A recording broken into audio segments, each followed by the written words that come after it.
नारी के ज्ञान और उसके औचित्य, उसके धैर्य, उसकी न्यायप्रियता, इसका एक बहुत बड़ा प्रमाण है कि जब मंडन मिश्र का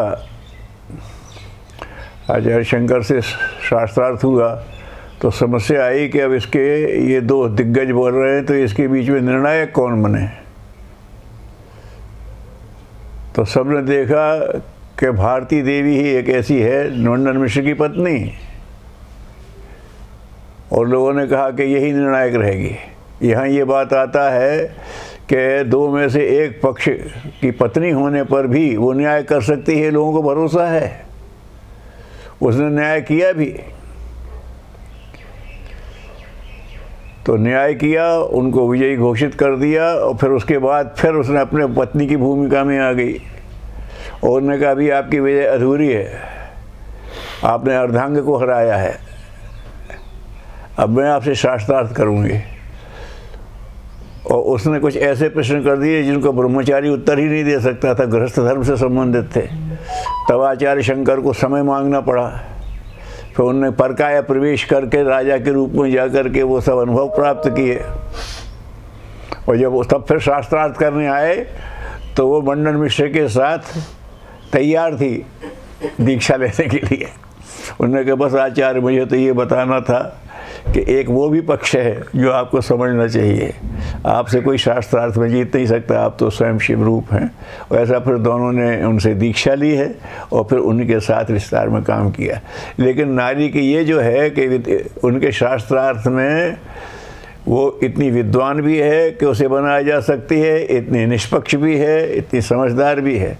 तो एक बहुत बड़ा प्रमाण है, ये हमारी नारी की स्थिति रही है। अब हमने उसे अगर सीमित कर दिया तो उसका नुकसान हम ही ने उठाया है, उसने नहीं उठाया है।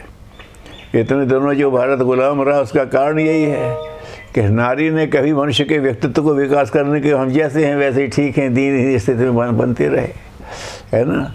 तो जो आता है उदाहरण पहले भी आ चुका है कि जीजा भाई ने भले उनके शिवाजी के पिताजी तो वहाँ उनके यहाँ शाह के यहाँ नौकरी करते थे, लेकिन उसने अपने बेटे को जो बनाना चाहा तो बना ही दिया, है ना। और ये इनने भी कहा था, उनकी माता कुंती ने, पहले उन्होंने कहा ठीक है बेटा तुम झगड़े में मत पड़ो, थोड़े से थोड़े में काम चला लो। लेकिन जब वो किसी तरह से उसने यही कह दिया कि बिना युद्ध के एक सुई की नोक के बराबर ज़मीन भी नहीं दूंगा, तो फिर उसने कह दिया जना करती थी जिस दिन के लिए संतान सिंघनिया, मेरे बच्चों से कह देना कि वो दिन आ गया बेटा, अब वो समय आ गया है, खड़े हो जाओ दहाड़ करके। जहाँ तुम्हारी सज्जनता को लोग दुर्बलता समझते हैं वहाँ अपनी सशक्त शक्ति का भी प्रमाण देना पड़ता है। तो हर जगह इस तरह की बात आई है, लोगों ने कर दिए हैं, उसके प्रमाण दिए हैं। तो नारी की वो क्षमता थी, अगर वो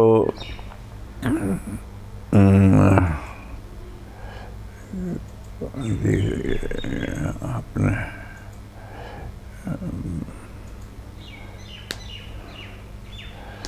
इसमें तरह तरह के प्रमाण मिलते हैं।